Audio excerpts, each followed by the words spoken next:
नमस्कार, आपके साथ मैं हूं दीपशिखा भारद्वाज और आप देख रहे हैं न्यूज स्टेट। हमारे बुलेटिन सवेरे सवेरे में आपका स्वागत करती हूं। और चलिए बुलेटिन की शुरुआत हम करेंगे सबसे पहले बड़ी खबर के साथ। और बड़ी खबर आपको बता दें, उत्तर प्रदेश में जहां पर ठंड का कहर है। कोहरे की चादर से 20 जिले ढक चुके हैं, 5 डिग्री पारा गिर चुका है। यूपी मसूरी से ज्यादा ठंडा, दिल्ली एनसीआर में एक बार फिर धुंध का साया छाया हुआ है। ये बड़ी खबर आपको बता रही, उत्तर प्रदेश में जहां पर ठंड का प्रकोप जारी है और कोहरे की चादर से 20 जिले ढक चुके हैं। तस्वीरें आपके सामने हैं, 5 डिग्री पारा गिर चुका है। यूपी मसूरी से ज्यादा ठंडा है इस समय, कोल्ड डे है उत्तर प्रदेश में जहां पर ठंड का कहर। ये बड़ी खबर। तो उत्तर प्रदेश में ठंड का कहर है कोहरे की चादर से। आप तस्वीरें एक बार आपको दिखा रहे हैं किस तरीके से 20 जिले जो है ढक चुके हैं। ये बड़ी खबर आपको बता रहे हैं। साथ ही आपको ये भी जानकारी दे दें, क्योंकि देखिए लगभग 10 जनवरी तक इसी प्रकार का मौसम रहने वाला है। आसमान पर बादल छाए हुए हैं, कोहरा लगातार पड़ा हुआ है, बर्फीली हवाएं चलने से गलन बढ़ चुकी है, पाले से फसलों को भी नुकसान हो रहा है, किसान चिंतित है। वहीं कृषि वैज्ञानिकों का ये कहना है कि अगर एक हफ्ते तक ऐसा मौसम रहा तो खासतौर पर सब्जियों, सरसों और आलू की फसल को नुकसान पहुंचेगा। और साथ ही किसानों को ये सुझाव भी है कि फसलों को कम पानी देकर पाले से राहत पाने की कोशिश करें। बड़ी खबर आपको बता रहे, देखिए लगभग दिन और रात के तापमान में 7 डिग्री का अंतर इस समय देखा जा रहा है। नए साल पर कोल्ड डे का अलर्ट है।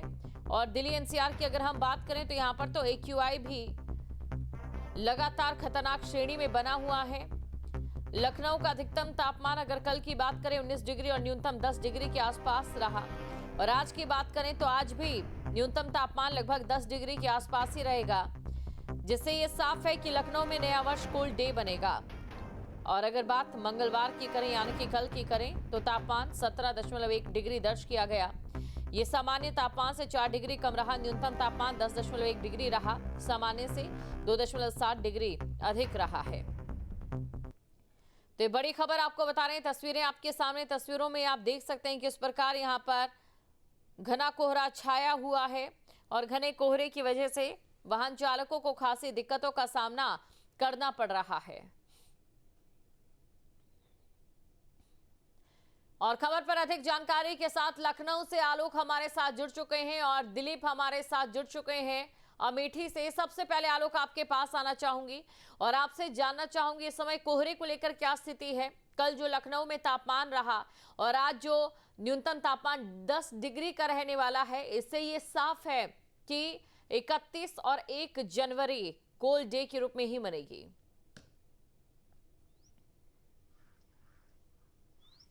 बिल्कुल, आप कह सकते हैं कि नया साल बेहद कोल्ड डे की तरह रहेगा माहौल। लेकिन साथ ही साथ अगर मौसम के पूर्वानुमान की बात करें तो आने वाले समय में और ज़्यादा ठंड पड़ सकती है। तापमान आज का ही जो पूर्वानुमान बताया जा रहा है कि जहां कल न्यूनतम था आज 8 के आसपास हो सकता है।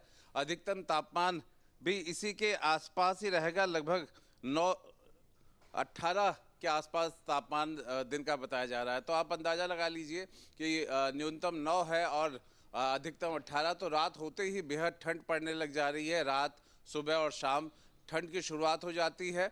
और दूसरा ये है कि अगर हम कोहरे की बात करें तो जो विजिबिलिटी है लगभग इस वक्त 100 मीटर के आसपास है।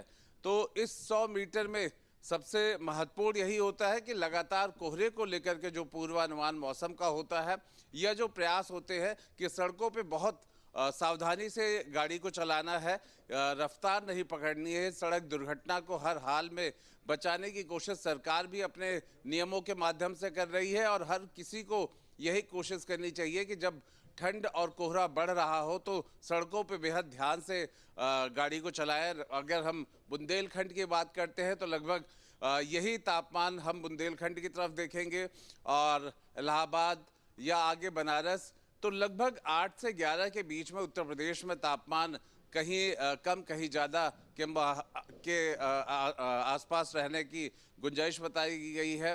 और अधिकतम तापमान भी लगभग 18-19 के आसपास रहेगा। तो प्रदेश भर में अब अगर कहा जाए कि शीतलहर बिल्कुल पड़ रही है पूरे प्रदेश भर में। उत्तर भारत में ये शीतलहर नजर आ रही है, वही हाल राजधानी में भी है।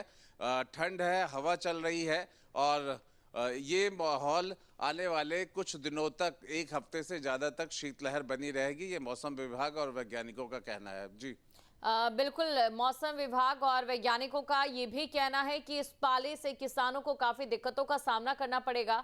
अमेठी से दिलीप भी हमारे साथ बने, अब दिलीप के पास चलते हैं। दिलीप, इस समय किसानों का क्या कहना है, क्योंकि पाले से उनकी फसलें सबसे ज्यादा प्रभावित हो रही हैं? जी बिल्कुल, आपको बता दें कि जिस तरीके से कोहरा और ठंड और पाले की स्थिति बनी हुई है, ऐसे में अगर देखा जाए तो किसानों की स्थिति की बात की जाए तो किसानों में जो गेहूं की फसलें हैं उसमें जो है ये ठंड किसानों के लिए राहत भरी खबर लेके आई है, क्योंकि जितना कोहरा पड़ेगा, जितनी ज्यादा ठंड पड़ेगी, गेहूं की फसल के लिए उतना ज्यादा जो है लाभकारी होगा। लेकिन वहीं अगर जो है आलू के जो किसान है या तिलहन और दलहन के जो किसान है उनकी बात की जाए तो ये जो कोहरा होता है उनके लिए मार के रूप में लेके आता है। आलू में झुलसा रोग होते हैं। ऐसे में जो किसान वैज्ञानिक हैं उनकी बात की जाए तो उन्होंने साफ तौर पर यह चेतावनी दी है कि जो किसान है वो समय समय पर अपने फसलों पर जो कीटनाशक है उसके छिड़काव करते रहें और समय पर सिंचाई करते रहें, ताकि उनकी जो फसलें हैं उसको बचाया जा सके। अगर जो है जनपद में ठंड की बात की जाए ओवरऑल तो जनपद में जो न्यूनतम तापमान है वो 10 डिग्री के नीचे आ रहा है और जो विजिबिलिटी है वो लगभग बेहद कम दिखाई दे रही है। लगभग 60 से 70 मीटर की विजिबिलिटी आप हमारे पीछे आप देख सकती हैं तस्वीरों में कि किस तरीके से कोहरा जो है एकदम छाया हुआ है और सड़कों पर सन्नाटा पसरा हुआ है। लोग जो है फॉग लाइट के सहारे आ रहे हैं और जिला प्रशासन ने अगर बात की जाए तो खासे इंतजाम भी कर रखे हैं। जगह जगह जो चौराहे हैं उस पर अलाव की व्यवस्था कर दी गई है और जो भी रैन बसेरे बनाए गए हैं उसमें मुकम्मल व्यवस्था जिला प्रशासन की तरफ से कर दी गई है। तो ओवरऑल लोगों से अपील भी की जा रही है जिला प्रशासन की कि जरूरी काम हो तभी निकलें और खासकर जो बुजुर्ग और बच्चे हैं वह जो है घर में अलाव के सहारे बैठे हैं और जो है घर में रहें और बाहर जरूरी काम हो तभी बाहर निकलें ताकि उनको ठंड से बचाया जा सके। जी बिल्कुल, ठंड से बचाया जा सके। आलोक के पास हम चलते हैं। आलोक, देखिए काफी ज्यादा जो सेवाएं हैं प्रभावित हो रही हैं।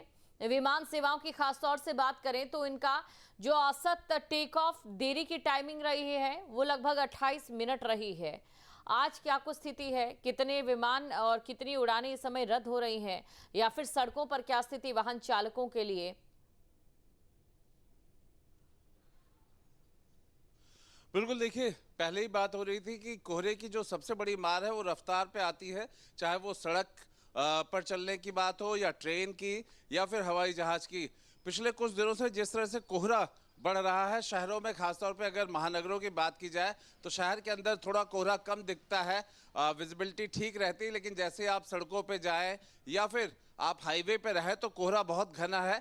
और सड़कों की बात करें तो हर कोई बहुत धीमे चल रहा है, चाहे वो फिर परिवहन विभाग की बसें हों वो भी घंटों देर से चल रही हैं।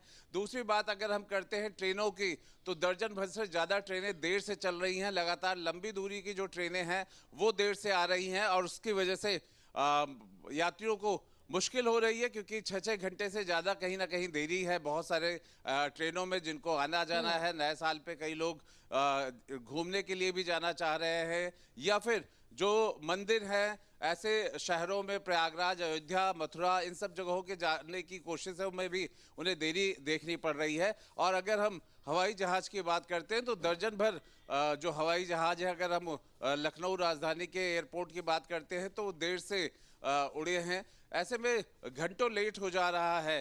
तो हवाई यात्रा हो या फिर सड़क या फिर ट्रेन, हर जगह पे इस कोहरे की मार देखी जा रही है और कहीं ना कहीं सुरक्षित रहने के कारण भी इन सब जगहों पर इस कोहरे का असर हो रहा है कि कोहरे में कोई भी ट्रेन का चलाना तेजी से या फिर प्लेन का उड़ना सब प्रभावित होता है। उसी तरह से सड़क पे भी फॉग लाइट का सहारा जरूर लिया जा रहा है, लेकिन रफ्तार धीमी करनी पड़ रही है क्योंकि दिखाई नहीं पड़ रहा है। और ऐसे में ये मौसम के वजह से कोहरा लगातार इस तरह की दिक्कत देता रहेगा आने वाले समय में। कहीं ना कहीं वाहन हो, हवाई जहाज हो या ट्रेन हो, इनकी गति पे भी उसका लगाम लगाना ही पड़ेगा। जी बिल्कुल, यहाँ पर लगाम लगानी ज़रूरी भी हो जाती है एहतियात के तौर पर, अन्यथा जितनी ज़्यादा रफ्तार होगी उतना ही ज़्यादा आपका नुकसान होगा।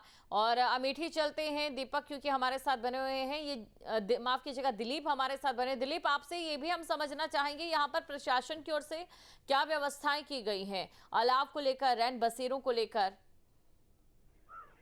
जी बिल्कुल, आपको बता दें कि प्रशासन ने मुकम्मल व्यवस्थाएं कर रखी हैं। जनपद में लगभग 50 से अधिक जो चौक चौराहे हैं वहां पर अलाव की व्यवस्था कर दी गई है। अलाव जलाए जा रहे हैं और जो सामाजिक संगठन हैं उनके द्वारा भी अगर बात की जाए तो जो ग्रामीण एरिया है या जो भी शहर के जहां पर अलाव प्रशासन के द्वारा नहीं किए गए हैं, वहां पर जो सामाजिक संगठन है उनके द्वारा इस ठंड को देखते हुए अलाव की व्यवस्था कर दी गई है। वहीं रैन बसेरों की बात की जाए तो लगभग 1 दर्जन से के आसपास अस्थायी रैन बसेरे पूरे जनपद में बनाए गए हैं, जहां पर लोग जो है चाहे वह ट्रेन से उतरते हैं या बस से उतरते हैं, बाहर के तो लोग कुल हैं, मिलाकर यहाँ पर प्रशासन की ओर से व्यवस्थाएं मुकम्मल की गई। आप दोनों का शुक्रिया तमाम जानकारी को दर्शकों तक पहुंचाने के लिए। तस्वीर एक बार फिर आपको दिखा देते हैं। तस्वीरों में ये साफ नजर आ रहा है कि किस प्रकार उत्तर प्रदेश में इस समय ठंड का कहर है। देखिए, आज 31 दिसंबर है, साल का आखिरी दिन है 2025 और शुरू हो जाएगा आज रात 12 बजे के बाद। कैलेंडर बदल जाएगा, 2026 शुरू हो जाएगा। लेकिन स्थिति क्या है? स्थिति अभी तक यही बनी हुई है कि कोहरे की जो मार है वो नजर आ रही है, यानी कि 31 और 1 तारीख का ये जो दिन है, जो सबसे खास दिन रहते हैं साल के, नए साल को लेकर और साल के आखिरी दिन को लेकर, ये पूरी तरह से कोल्ड डे साबित हो रहे हैं। आपके मोबाइल पर तुरंत आएगी ब्रेकिंग न्यूज। स्क्रीन पर सबसे पहले दिखेगी बड़ी खबर। देश दुनिया की हर खबर एक जगह। अब आपके मोबाइल पर तुरंत फटाफट इंस्टॉल कीजिए न्यूज नेशन ऐप और रखिए खुद को अपडेट।